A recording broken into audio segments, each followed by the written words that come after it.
I'm Christine Dunbar from speechmodification.com, and this is my Smart American Accent training. In this video, we'll look at how to pronounce prudent smoothly and easily in your everyday speech. So the word prudent has first syllable stress. That means the pru syllable is long and the dent syllable is short and has a reduced vowel. And in this word, it almost has no vowel in that second syllable, so we'll talk about that in a moment. Letter U in prudent says the oo vowel, which we often spell with the letters oo, like in proof or pool. So you can try practicing that rounded tense oo, pru. If the PR gives you difficulty, try just starting with your R, ru, and then add your P. Ru, pru, prudent, prudent. You might see in the dictionary they may put a schwa in there in that second syllable, but really we almost, they would put it here, actually, not here. We really actually go very quickly from the D to the N and then to a stopped T. And how that sounds, it sounds like dun, dun, which means I'm going to say that D, but it's going to release into the N. And then the N is going to be very short because I'm stopping the air to mark my T. So rather than dent, it's going to sound like dent, dent, prudent, prudent.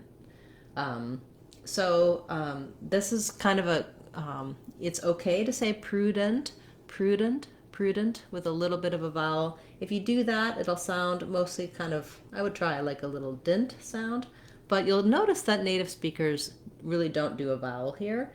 And that just means the syllabic N functions like the vowel. So going from the D to the N, dun, prudent, prudent, and then adding my T, prudent, prudent. So that means I might say prudent with a little release of the T, or in most cases, I go up to mark that T and I don't let any air out. Trying to practice this in a sentence or a phrase might be helpful for you. So for example, it wasn't prudent. I don't think that's a prudent idea. It wasn't prudent of them to make that choice. That way you can hear and flow into the word, get practice with that kind of difficult combination of sounds there in that second syllable.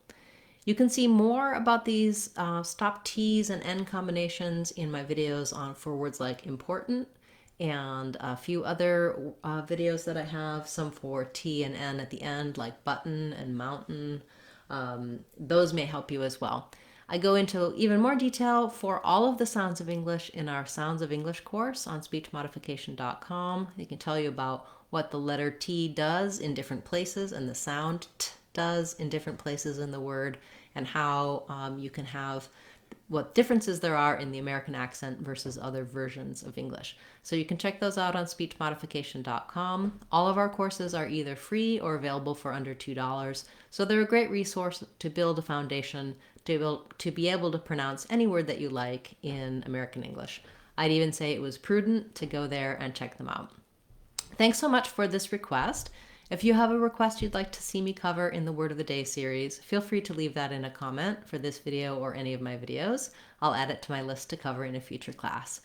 I'll be back again tomorrow with another Word of the Day class, as well as on Friday we'll have our live question and answer. I hope to see you there. I'm Christine Dunbar from speechmodification.com. Remember, if you want to sound like a native speaker, you can do it.